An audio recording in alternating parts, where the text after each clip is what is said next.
setting today. Good morning.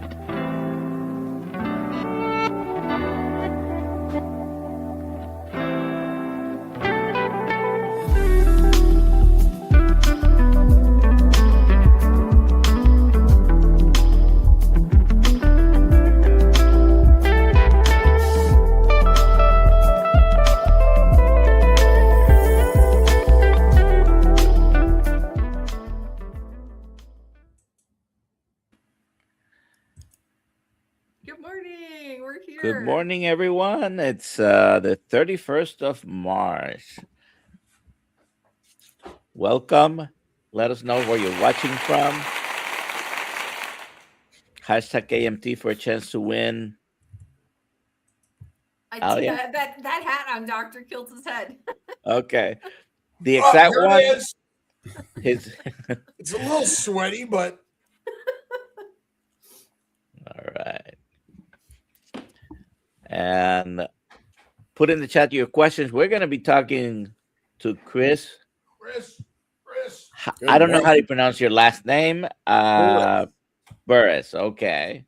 Thank you. Where are you today, Chris? I'm tuning in from Houston, Texas. Okay. And we're going to be talking to him about longevity in a second and ESS 60. Put the questions in the chat for him. And just a quick reminder, we have a couple of cholesterol code screenings coming up in the month of April, a couple of meetups. You can find that information at kiltzmeetup.com. And if you're not a member of the Kiltz Method tribe, membership is free. So become a member. Do you have any other announcements, Alia? That's about it. The sale is ending at the end of today. If you want to become a Kiltz Health coach, our spring sale is ending. You go into the Kiltz Method tribe and sign up for the Kiltz Health coaching course, and the discount code is 25 off. There you go. So spring sale ending today.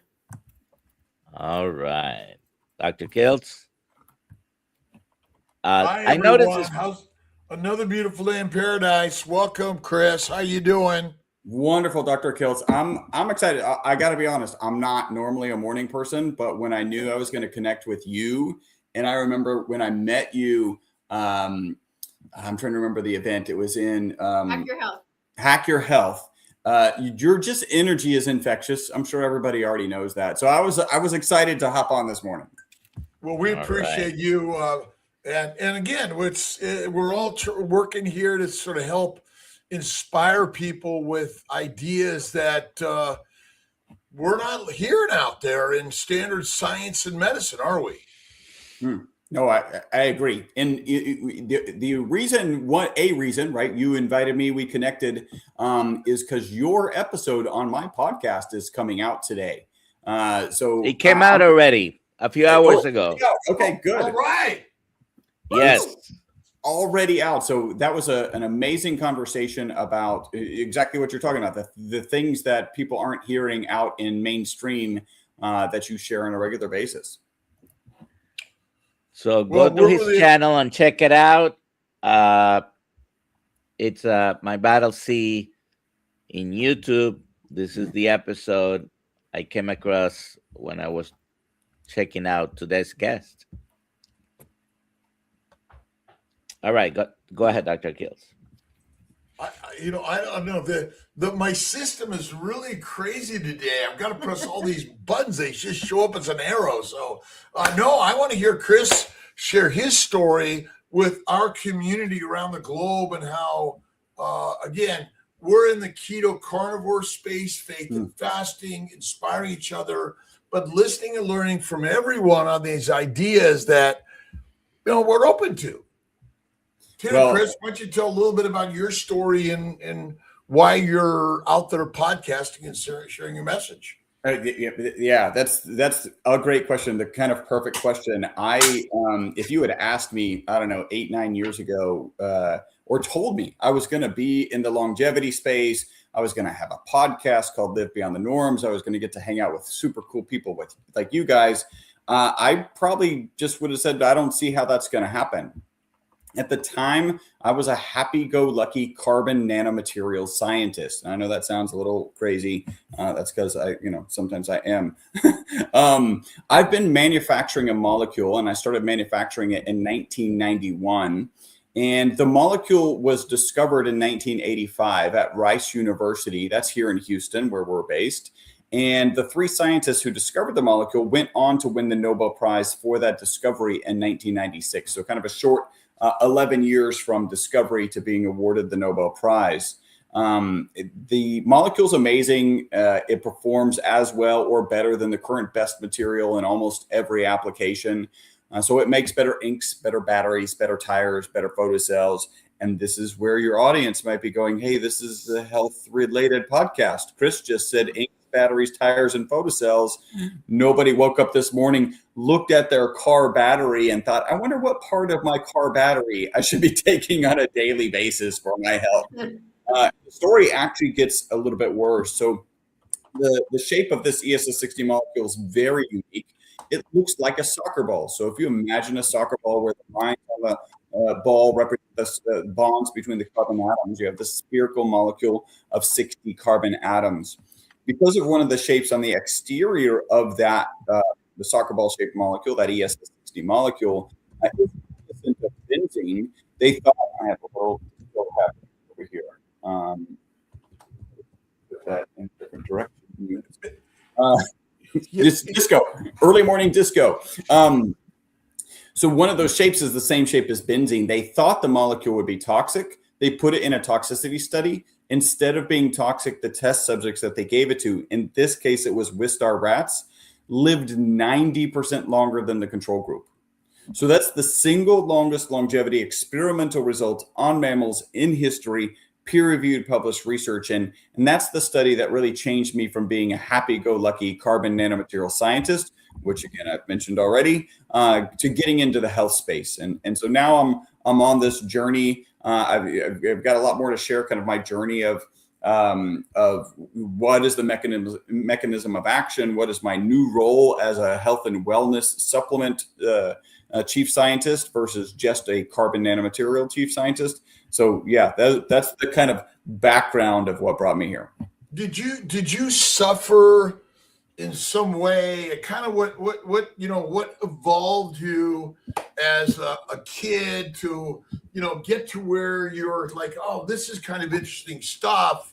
What was the inspiration that even got you into the science of any of this stuff, right? You weren't like, oh, I want to help people live longer from day one. Something happened. Yeah, it's a great question, and I appreciate that you suppose that it's deeper than it actually is. So I did write a book. It's right here, Live Longer and Better, Your Journey to Living Longer and Better Has Never Been More Achievable Than Today. And this story is in there, and I share kind of all sorts of personal stuff, my journey into this space.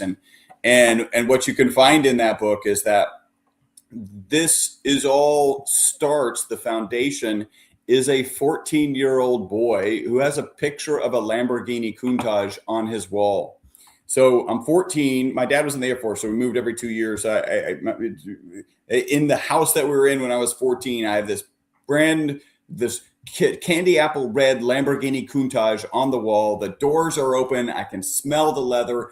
I'm gonna have one of these cars. And I found an article, and clearly the article is like, Motor Trend magazine or something like that said, if you want one supercar, you become a neurosurgeon. If you want more than one supercar, you become an entrepreneur. And I'm a 14-year-old kid. Does he want one or does he want more than one? So he wants more than one. So I knew at 14 I was going to be an entrepreneur. I had no idea exactly what I was going to study or how I was going to make this happen. But my logic going to college was, and when I was researching for the book, it turns out in the country, there was only one class on entrepreneurship in the whole country, not even a whole course of study, just a class. And now there's, entrepreneurship programs all across the country. But I don't even know today if I would go down that path, because my thought was, I'm good in math, I'm good in science. What's the fastest way to the highest salary? where I could make money to invest in a business. And a couple of things went wrong with that. First, it took me longer than 4 years to graduate from college. Engineering is a tough course of study. I did get a minor in computer science, a minor in math. And the other thing that went wrong is I actually started the company before I got out of college, right? So it wasn't about making some salary and then having money to invest. It was starting the company. And the way we started the company, my business partner was working at the Texas Center for Superconductivity. That's an organization housed on the University of Houston campus. And he and I met on the University of Houston campus. And he was separating this newly discovered molecule, right? So discovered across town at Rice University. And one day his professor, Dr. Paul Chu, who's actually really famous in the superconductivity world, he came in and said, hey, you're a bunch of young guys. This molecule is selling for $6,000 a gram. You should go start a business and sell this molecule. And my business partner, Robert, is from an entrepreneurial background. And I kind of joke he did, the back of the napkin calculation, but it only had one line on it, and it was $6,000 a gram. And off and running, he's starting a business. To manufacture this molecule, you actually have to vaporize graphite rods at the temperature of the sun. So this is a challenging engineering. It's an engineering challenge. They brought me in to help with the design of the equipment, the drawings of the equipment. And so we started manufacturing this in 1991. We were, like I mentioned, they actually thought the molecule would be toxic. So to think about being in the health and wellness space is a challenge. As I was writing the book, I think where this question was going, I think like you, where I believe that people end up in a place for a reason. And why did I end up in a place? Because, I have so much fun every single day. I get to be super geeky, which I certainly am. I get to share geeky information about this ESS60 molecule, and I get to reap kind of the ultimate benefits, which are all these amazing testimonials coming in about people using our products. And I look back as I was growing up, and I was always the resource to my friends, to acquaintances. They could come to me. And I was really good, I will humbly say, at giving great advice. Your most important in that process is listening. And I know that you do a great deal of that. So to listen real well and then to be able to deliver value is just something that I've done, since I was a teenager.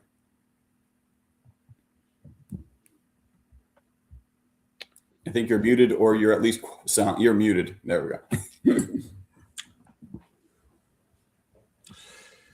Longevity. You're 30 something. I'm 56. All right. And I just turned a mere 70 freaking years young. Right? Amazing. It is freaking amazing. And is our search for the fountain of youth just kind of part of built-in human nature? And we're looking for something that's going to help us live longer, but isn't part of our problem? We don't need to live longer. We need to find the living more vibrantly, because you as a scientist and entrepreneur, and all of us are that, is part of the joy of the journey, whether we live a long time or not. Yeah, your question triggers this in me, right? So I share the story that these rats lived 90% longer than the control group. And I share it with as many people as possible, frankly. And I often get this response of, why would I want to live longer? And it was confusing to me at first, because I just like, kind of my backstory, at some point I decided I was going to live to 125. Now, I don't know where the number came from. I don't know when I decided this. And frankly, if I'm honest, thinking about 125, it wasn't going to be that pretty, right? It was going to be like the military crawl across this line and one little last roll. Right. And my mindset even about that has changed, but still it was 125. And so when people were saying, why would I want to live longer? I was thinking this makes no sense. And then I realized, and this is what you're touching on, people have a hard time separating living longer from living in some state of infirmment, right? And when you change the question, you're like, hey, Dr. Kiltz, if you could have the same mental capacity that you have today and the same physical capacity that you have today, would you then be interested in living longer? And the reality, not everyone says yes, right? And that's kind of a shame, because I think there's a lot of value that people could deliver in this world. And that's where a lot of joy comes from. But it does change almost everyone's mind. So yeah, how do we live longer? And I think the answer to your question is probably more complicated today than it's ever been, right? We've seen a kind of a doubling of human lifespan over, I don't know, the last 100 years. A lot of that is just hygiene and frankly antibiotics for kind of specific bacteria that are deadly, right? But now we're at this cutting edge point where medical information is doubling every 3 months. I think it's even faster, maybe even 73 days. And if you just say 3 months, at the end of 2026, we're going to have more than 16 times as much information, medical information, as we did at the beginning. So all of these things, if things can happen, anything that's going to be able to happen, we're going to know how to do it so much faster now. And in my podcast, you're a guest. Your episode is live now. They can go there and check out the answers to 2 questions, which are, how long can humans live and how long do you intend to live? And those answers aren't always the same. A lot of these experts that I interview don't give the same answer, which I think is interesting and telling. But I think I would give the answer 2 ways. How long can humans live? First, today, like with what we have today, I think it's probably around 120. With what we're going to have in the next 5 years, I really hope that we can exceed what's called the longevity escape velocity, that point at which the medical community is extending life by a year and a day every year, which is the point where somebody may be the last person to die of natural causes. And I think that's really exciting. And, I know that might be a little out there, but that's where I land. Well, in some way, it's sort of like, okay, we're creating something in order to live longer, but we have no idea when we're going to die or how we're going to die anyway, right? Yep. But ultimately, the best way for infinite life journey and living like infinitely is through the stories we create. Yeah. I mean, really think about Jesus Christ. I mean, the dude is like over 2,000 years old, right? He's still going strong, right?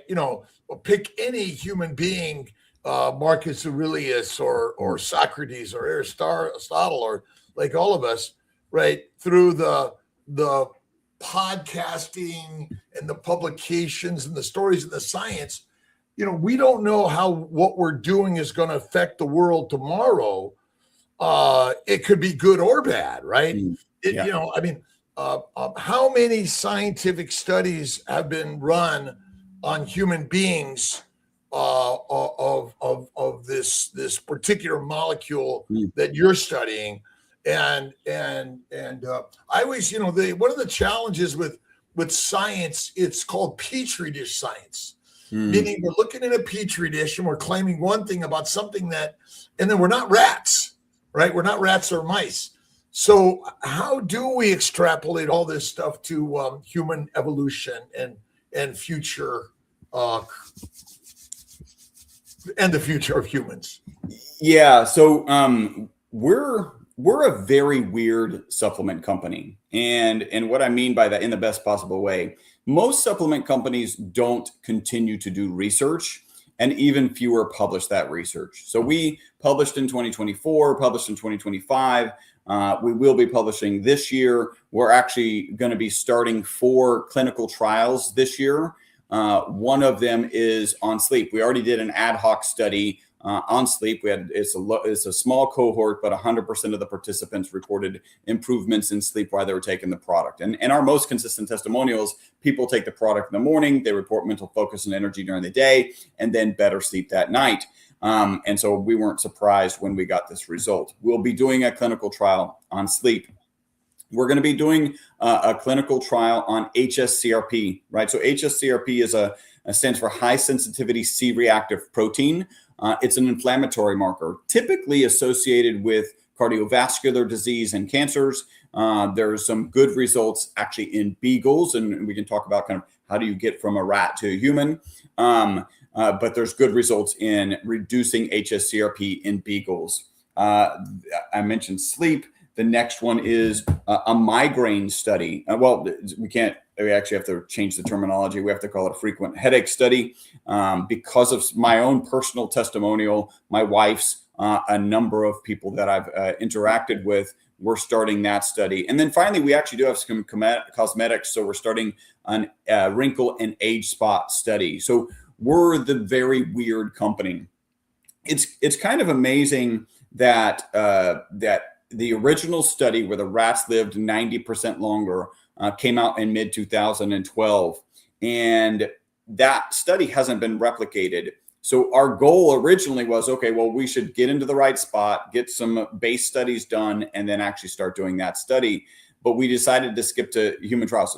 It's significantly more expensive, but it's just ultimately more valuable, right? Like how you Petri dish study, and I use some examples of some Petri dish studies, but I point out every time I talk about them is they're the lowest level of study. Like you should take an anecdote, like to kind of talk about the scientific process. You should take an anecdote, like somebody's individual testimony over a Petri dish, because at least by giving the anecdote, they're still alive. To take something from a Petri dish into an animal model, there's no guarantee they're going to live, right? Like it's just a really dramatically different system. So it's, so those are the studies that we're currently working on. And just to talk a little bit about why this is a broad breadth, like I just listed headaches and HSCRP, an inflammatory marker. I mentioned sleep. I mentioned a wrinkle and age spot. Those are very different things in the system, right, in your physiological system. And the reason that the theory behind why we're able to have an impact on such a broad base of systems is called the BOSS theory. So buffering oxidative stress system. So there's peer-reviewed published research that shows that ESS60 soccer ball-shaped molecule in the mitochondria. And also from way back in the 90s, we know that soccer ball-shaped molecule can hold up to 6 negatively charged particles on the exterior of the cage. And what that looks like, so quick refresher, the mitochondria is the powerhouse of every cell. There's between 50 and 5,000 mitochondria in every cell in your body, except for your blood cells, right? So they have 0. And your brain and neurons, which have 2 million. It is amazing how much energy our nervous system uses relative to our other systems. Like any power source, right? The mitochondria, like any power source, there is a negative byproduct. You think about your car going down the road, it's got exhaust. You think about a power plant, it's got a smokestack. In the case of mitochondria, it's reactive oxygen species. I like to picture these like little bumper cars. If they're left to their device, everything they run around and smack into in your body, they cause oxidative stress, oxidative damage. Which sounds bad, but like so many biological systems in our body, there is a mechanism to manage those. And that mechanism is the antioxidants, glutathione and melatonin. And so that's in a healthy mitochondria that's producing the right amount of energy. It's got the glutathione and melatonin to manage those reactive oxygen species. But what happens when you stress a mitochondria? And that kind of begs the question, how do you stress a mitochondria? I point out, if you're alive in modern society, you have stressed mitochondria, right? Smoking, drinking, exposure to EMF radiation off of your cell phone, stress, like just stress in general. You have stressed mitochondria. And at that point, they start producing more reactive oxygen species than can be managed by the internal glutathione and melatonin. And that's if they're left to their own devices, these reactive oxygen species run around and do that oxidative damage. And that's where the ESS60 molecule comes in. It's in the mitochondria from peer-reviewed published research. And we believe it holds up to 6 of these negatively charged particles so that they can't run around and do damage. And then when that mitochondria replenishes the glutathione, replenishes the melatonin, then it can manage those reactive oxygen species. And that's why we say that ESS60 molecule is the BOSS, a buffering oxidative stress system.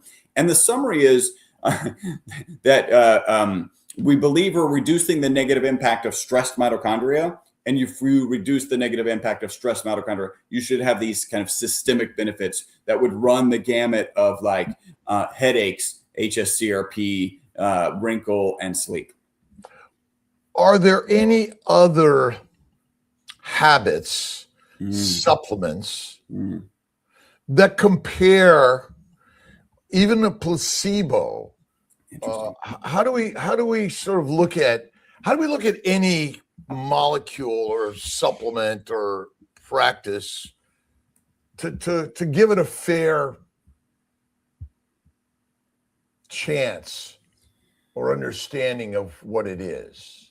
You mentioned placebo, and anytime you're frankly hearing about anything new or just thinking about what already works, placebo is a part of it, right? Whether it's a medication, whether it's an exercise, frankly, whether it's a diet, right? Like if you believe that the diet's going to work for you, it is in fact going to work for you better because the placebo effect has an impact. And what I lean on here is, so I'll share one of my favorite testimonials. So GYN is our largest distributor here in Houston, and she originally bought the product for her dog. She had no intention of taking the product. She buys the product for her dog, and she noticed such a profound difference in her dog that she decided to take the product. Now, I like to point out, there is no placebo effect with pets, right? Like, ironically, they're not smart enough to know that they got a dropper of food and they should have more energy today. She went on, it's kind of funny. I'm going to share the worst testimonial you've probably ever heard about a supplement.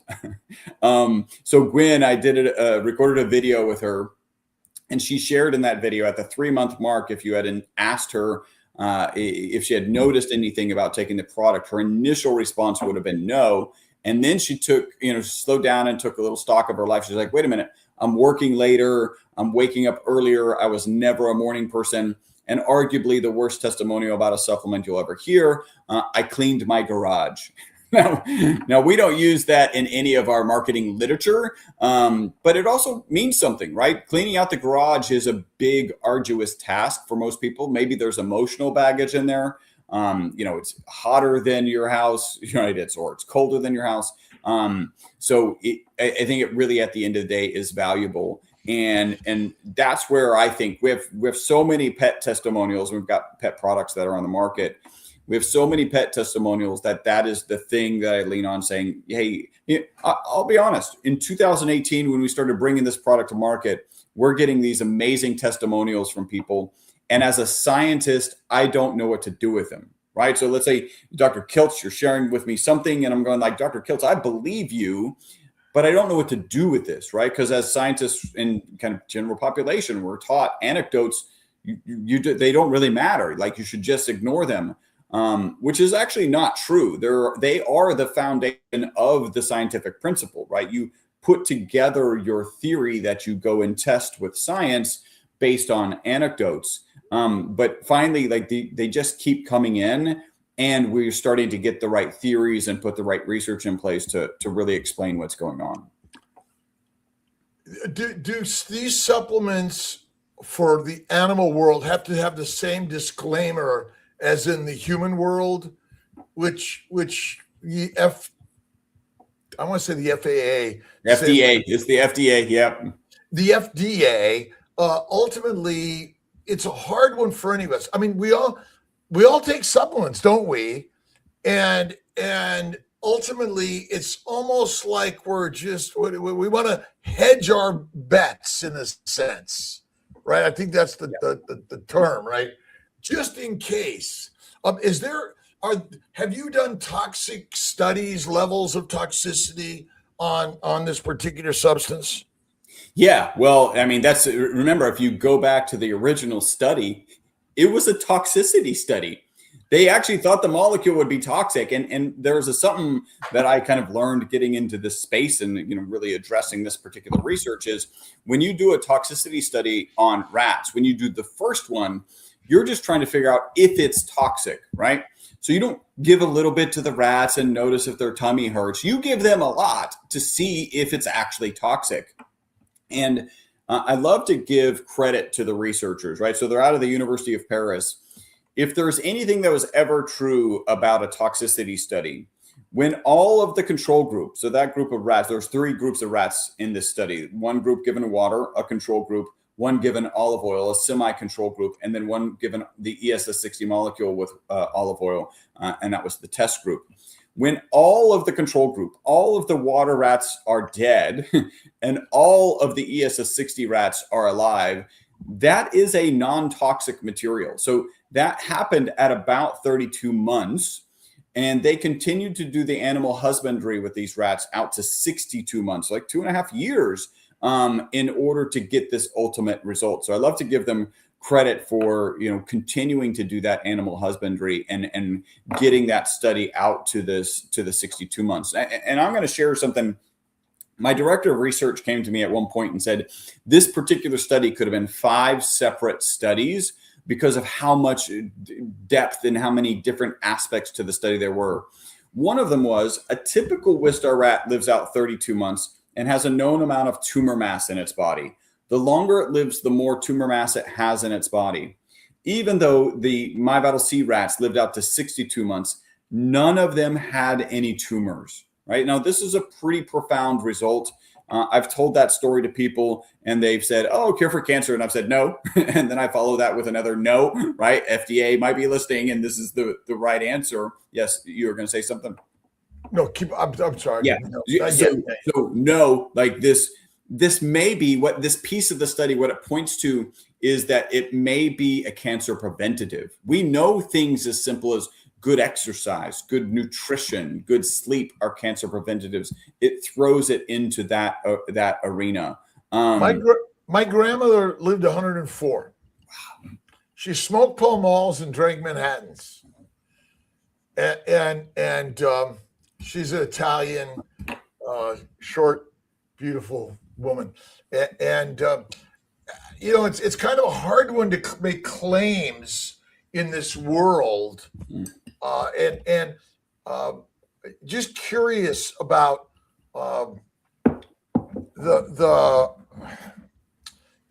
mission for something more and creative.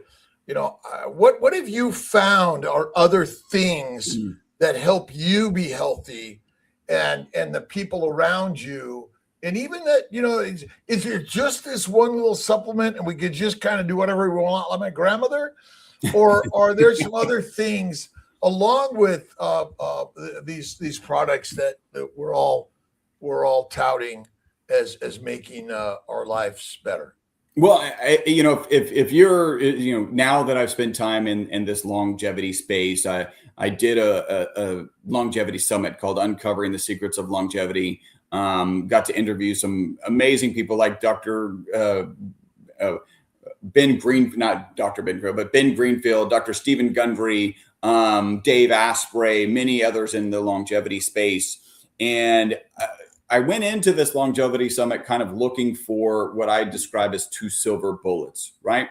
One of them was a silver bullet that you take and you live forever, right? That doesn't exist. Like that's not there. Maybe it'll be here someday. That would be amazing. And the other one was, what is a silver bullet that could take you out? And the reality is that there are a couple of things that I think we are high on the list of things that need to be solved in order to really live forever. Now that I've spent this time, done this summit, had the podcast for almost 2 years now, interviewed 130 people for that podcast. I would say if you come to me and you're like, what is the right strategy for longevity? It is definitely not just take my product. Like that is not even where to begin, right? You need to take care of your nutrition. You need to take care of your sleep. You need to take care of your exercise. You need to take care of your purpose and connection with people. Purpose. I did a longevity fast track. So coming out of that longevity summit, and I broke it down into weeks. Like week 1 was mindset, week 2 nutrition, week 3 exercise, week 4 sleep. I think I had sleep was week 2. Mindset, I think, is the most important thing, because if you need to make changes and you don't have the mindset to do it, you just won't make the changes, right? Like, so to wake up and say, I'm going to go change my nutrition and eat better. And if you don't have the right mindset, it's not going to happen. So you really do need to work on mindset. I So- do think there is a little place for our product where some people, I mean, you think about addressing the mitochondria, and there are 2 million mitochondria in every brain cell, right? And if you're helping to reduce the negative impact of stressed mitochondria, it can actually help with mindset. It can help with sleep, which can also help with mindset. So I do think there can be a role to jumpstart things. So purpose, maybe that's part of this whole process more than anything, because when you go to a longevity summit, you're meeting people with purpose. Whether they're right or wrong almost doesn't matter. It's getting together in the purpose of giving ideas and sharing ideas, and everyone's going to find the thing that resonates with them and gives, again, it's our purpose of seeking something, but in fact, we may already have more than we know, but your purpose is sharing ideas. And don't you think in some way that's sort of like the spark that gets us up every day and goes to work? Well, absolutely. I think we are the only species on the planet that preferentially dies on Monday. I don't know if you knew that.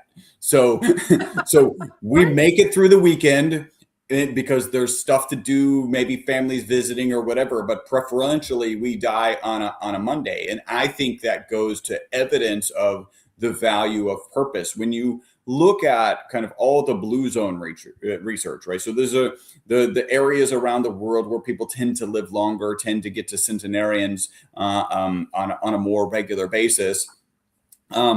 Purpose is a big part of it. Family, like multi-generational families in the same household, that causes purpose, and those people tend to live longer.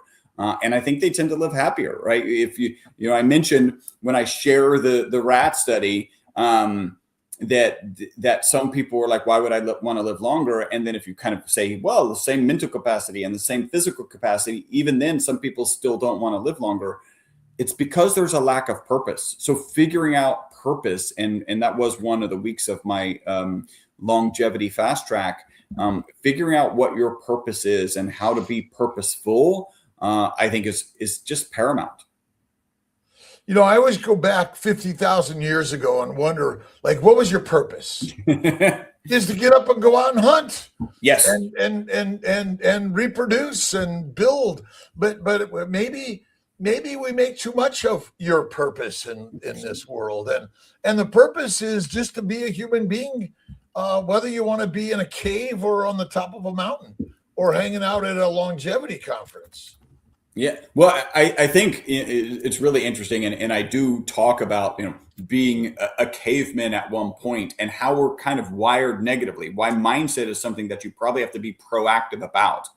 And the point is, no caveman kind of rolled the giant rock out of his cave entrance, walked onto whatever the land and said, wow, what a beautiful sunset, right? Like he stuck his head out, like peeked out and goes, what's trying to kill me? What's trying to eat me? What's trying to steal my food? How am I going to get through the day? So we do have this, we're looking for the negative. And that's why mindset and being proactive about what your mindset is so very important.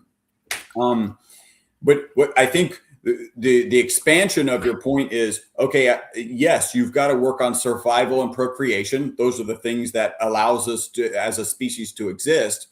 But then what happens after that, right? So we don't have a hard time going to the grocery store and getting food, right? Like we have all of these major things ticked off on our requirements box.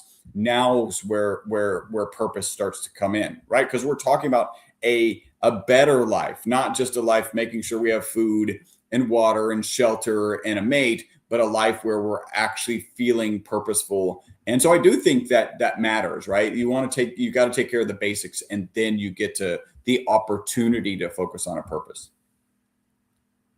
And purpose is whatever you choose it to be. Yeah. Right.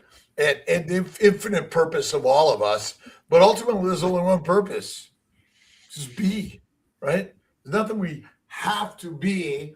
And, small minds, big minds, stories, easy, hard, this is the beauty of, this is entertainment, by the way. That's the beauty. We're not your doctors. This is a discussion for all those big minds, small minds, whatever you want it to be. And that's the beauty of it. I just like our good friend Anidra brought up her grandma lived to 97 and dad and siblings, it's here we are every day, right? Yeah. One of my joys, and I share this with a lot of parents. Actually, somebody in our office, somebody who used to work with our office, came by for an event, and he's about to have a child, and it was just great, kind of sharing some advice. And yeah, family is a great joy, right?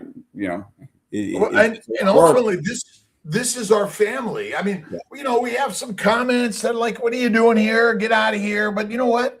All family, and the good, the bad, the easy, the hard, the right, the wrong, all part of the journey, and ultimately, community is critical, and I think we're finding community in our longevity space, or keto carnivore space, or going to a Tony Robbins event, feeling inspired, or simply kind of hanging out, and that's what these communities are all about. Talking about ideas that it's like, well, you may not want this or need that. I don't care. We're just love. Chris is out there sharing his ideas and energy. I have no idea whether he's right or wrong. Yeah. And it's ultimately up to each and every one of us to and the beauty of isn't it true? The beauty of social media and the internet and AI is that we can do our own work and search it out and experiment ourselves. Yeah. Well, I think you have to have, I think it's valuable to have an inquisitive mind and to be open to ideas. And I think, you look at how divided we are. The example that I like to give as a country, right, as a nation, like go to the grocery store. You're interacting with people that are on the other side that maybe you think you hate, and everything's fine. Like people just want to go to the grocery. They want to get groceries. They want to live their life. And I wish more people would spend time in that. And, the current algorithm that is kind of plaguing us. I had a conversation with my mom over the weekend, and she's in one version of the algorithm, I'm in the other, and you've got to spend time figuring out and listening to the other side and being a part of a bigger community in that context. It's a matrix, it's a story we have in our minds and we put out there. This is the beauty of the universe. My brother Ray and Tom, whenever you go to the market, they know everyone, even though they've never been to that market before. So we got to stop and talk to everyone. And I think that's kind of the beauty of all the events, whether it's longevity or keto, carnivore spaces. We're all part of the journey, and we're learning from each other. And I'm learning from Chris, and how many of us are we know someone that suffered, right?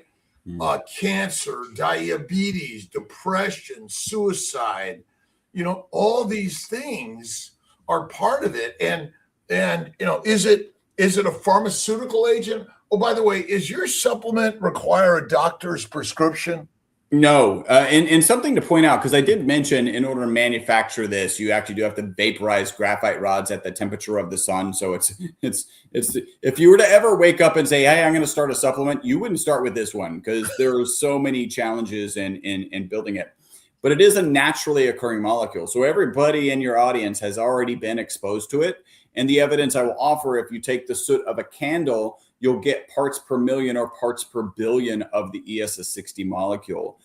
So naturally occurring, there's tons of it in space. The KT boundary, which is that layer of Earth associated when the asteroid struck the planet and caused the dinosaurs to go extinct, that has an elevated amount of the ESS60 molecule. So we've all been exposed to it. But yeah, you do not need a prescription. This is a nutritional supplement. Let's take some questions. How about this one for Dr. Kiltz? Latins Wella. What should a 12-year-old eat to have a healthy body? Eat meat. Bacon, eggs. It's the baby's diet, which basically we're all babies at heart. It's bacon, eggs, butter, beef, Kiltz's ice cream, salt, 1 meal a day, and faith in God. And at 12, you can eat more than that. But fatty, rare to raw is the healthiest thing to eat. We're lions, not sheep. Next. There we go. Now we got some questions about the supplement. But before that, Chris, I would love if you would stop your supplement for like a month and then do a carnivore diet for 3 months and do a scientific experiment. I'll tell you this. So this is interesting. I mentioned that we're doing a headache study, and one of the key reasons is I am really the geeky guy that I sound like. I have a spreadsheet back to 2014 tracking my 5 to 6 migraines per year. I was trying to figure out what caused them and how to get rid of them. In 2018, I started taking this product on a regular basis. I went 18 months without a single migraine. Wow. So I should have had, 6 or 7 at this point. The reason when I finally got a migraine, I went off of my product to join our sleep study. So we did a crossover sleep study, and that's when I got my first migraine. And then, and I'll share, I do get about 1 or 2 migraines a year. But if anybody's ever had a migraine, there's kind of an aura. I get this little sliver of my vision that looks like a kaleidoscope. It moves into the center, and then it goes away after about 15, 20 minutes. So they're not the debilitating thing that I'm keeping track of on a spreadsheet. They're something that I can literally work through. I can do a podcast through it. Reading is hard. I don't know if you've ever tried to read through a kaleidoscope, but I could do that if I needed to. So yeah, it would take a lot to convince me to stop, but carnivore is on my radar for sure. I think your migraines would completely go away on a carnivore diet, never to return. And I'm going to say that I'm not a medical specialist. Well, I suffered migraines forever. Carnivore cured them. Wow. And so remember, so this is the hard part, is that plants and proteins, because proteins basically are sugars, amino acids are sugar-like, they're ketogenic and glucogenic, they are glycating. Glycation is damaging to cellular structures and vascular glycocalyx. And by eating fat, it's anti-inflammation, and it has every molecule that your body requires, which is kind of radical. But again, we're here to share ideas, because if we don't, we had a raw vegan on recently. We're here to share ideas that we want everyone to be part of this. And there may be, I take some supplements. I have freaking no idea what they do, but I take some because I do. But carnivore cured my migraines, and literally 15 years, no migraines. Wow. On carnivore. And again, the why part of it, because these are medicinal, or they're helpful or harmful, basically, a plant. That's the craziness, right? And our science is kind of holds us back in some way. So, but we're learning together. We don't have these conversations, Some people, I don't want to go vegan. I don't want to go carnivore. Great. That's right. What's your product called? What's it called in a shelf in a thing? Yeah, it's My Vital C, right? So you can find it myvitalc.com. I think they had the website was up a little bit earlier. Yeah, I put that up. There we go. Yeah, thank you. That's myvitalc. I want to share about the book, something I'm really proud of. So you can get the book for $19.99 at Amazon or on the website. For $10 extra, I'll autograph that book. That $10 fee goes to Operation Underground Railroad. You may remember the movie The Sound of Freedom, which was a great movie about a horrible topic, which was child exploitation. So 100% of my signature fee goes to Operation Underground Railroad. Wow. We have a great question here, Alia. Go ahead. Ryan Ari wants to know if your supplement will help with chronic pain. So we have to be really careful. And Dr. Kiltz mentioned FDA. We probably haven't made a statement. Maybe there is one. The FDA has not evaluated our product. It is not intended to treat, diagnose, cure, or prevent any disease. Chronic pain is a condition that the FDA regulates heavily. So I can't make any claims about that. I would try it, right? Like, just like I would try the ketogenic diet, like to see what impact that would have. I really am a big believer in be the CEO of your own health. And whatever that looks like, your diet, if that looks like a supplement that you want to try, I think there's. So, disclaimer aside, though, what has been your feedback? Because you must have feedback from people telling you about whether it helped with their pain or discomfort or not. So the short answer is we absolutely have. And if you think about, again, that boss theory where we're reducing the negative impact of stress mitochondria and your brain and your neurons, right? So that thing that would actually transport the pain signals have 2 million mitochondria in each of those cells. And you're reducing the negative impact of that stress mitochondria. Often we end up in a situation like, well, what did it do here? Well, are there mitochondria there? And the answer is yes. And they're disproportionately there in the brain and your neurons. And what's your experience? I mean, is a migraine painful? Oh, so I mean, think about it. Yeah, I am a geeky person, but I'm not so geeky that I'm just tracking stuff like my migraines. So I have a spreadsheet back to 2014 because they're miserable. They're go into a dark, cold, and silent room for hours to sleep off the pain of a migraine. Like they're debilitating, and that's gone. I'll share this one testimonial. So my wife does a pretty good job of convincing me not to work on weekends and to, have good time off during the week. But one Sunday I was up at the office and this guy knocks on the door. It felt very clandestine. I was like, hey, can I help you? And he's like, do you have ESS 60? And I was like, yes, come in. And we don't have a point of sale system. So I took his credit card and placed the order on the website. So I remember this guy. And about 3 months later, he was in the office. I saw him. Cassandra, who was helping him, tells me that this is his third order, and we were running some sort of 3-bottle special at the time. And so we got 3 bottles. Like, this guy's going to give me an amazing testimonial, right? And so I asked him, hey, have you noticed anything? And you could tell he felt really bad. He was like, Chris, yeah, I haven't really noticed anything. And then he goes, but, does it help? And he kind of gestured at his knuckles, right? Does it help with like this? And I was like, well, we have testimonials that it does. He goes, well, that's helped. And then I also used to have this click, click, click in my knee. And at this point, I'm thinking, well, it's a shame you didn't notice anything. And he goes on to say, I'm going jogging today. This is like the 3rd time I've gone jogging in 4 years, like some extended period of time.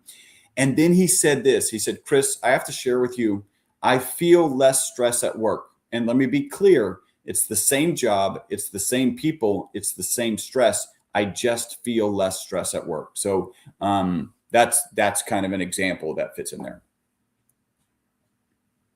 Nice. Oh, wow. We got a few minutes left and a ton of questions. So maybe we do a speed round.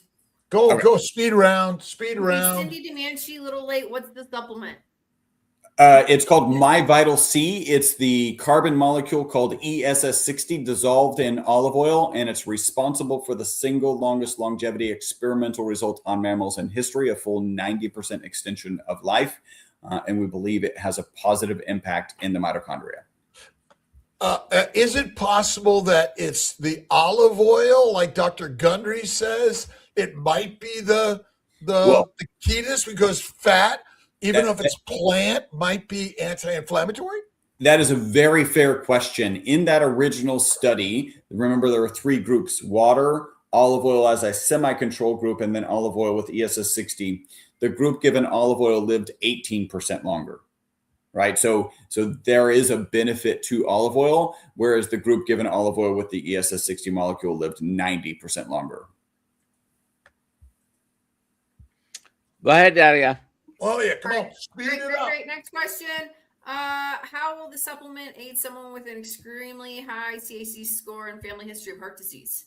We don't have any research specific to that. I would always lean on, if you're reducing the negative impact of stress mitochondria, you should have notice some systemic benefits. I think high CAC score and heart disease, those are things. Olive oil, if you can, so olive oil is shown to have some benefits, but those are conditions that I would think are probably not addressed by this molecule.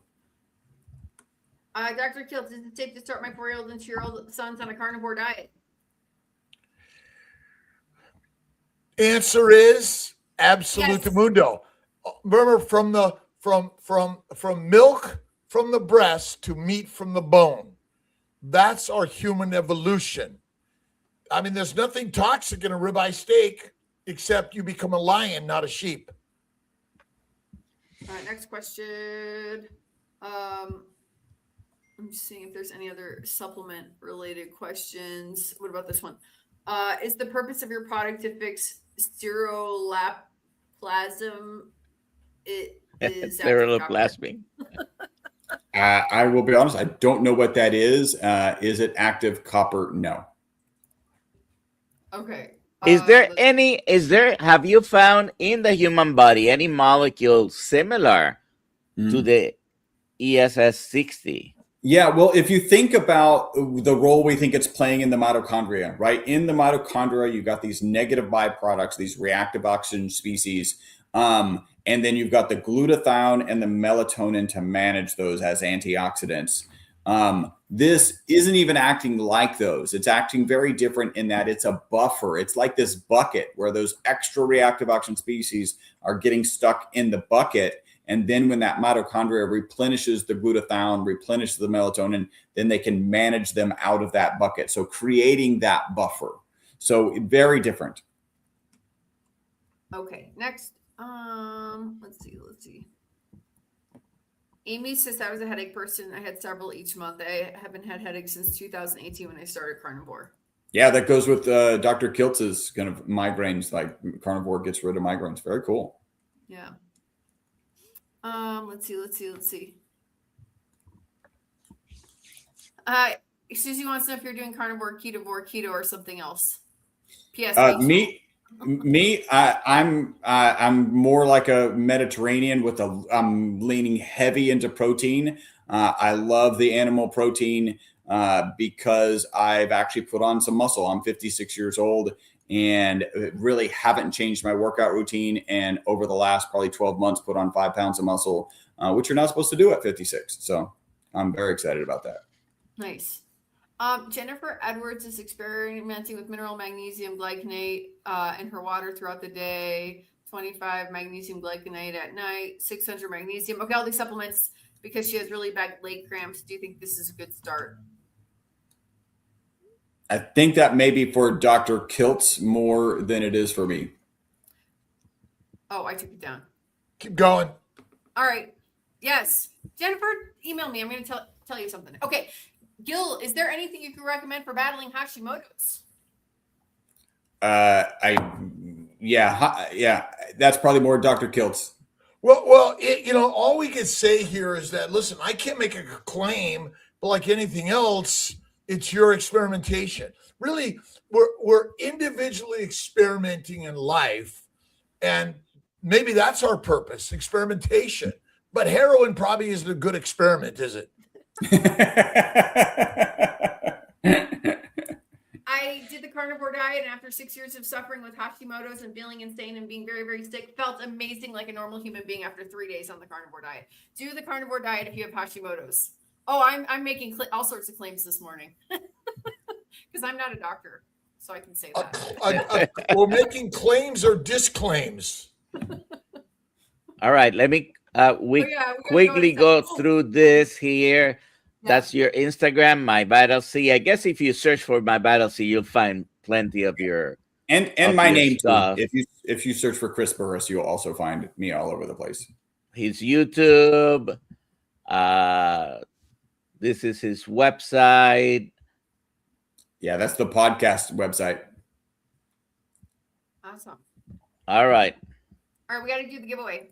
And then I got it. Oh, gosh. We're going over today. Hit the giveaway. Good. We have. Oh. We have to go. All right, Julia. No, come on. All right. Rice biscuit. Cool. End stream.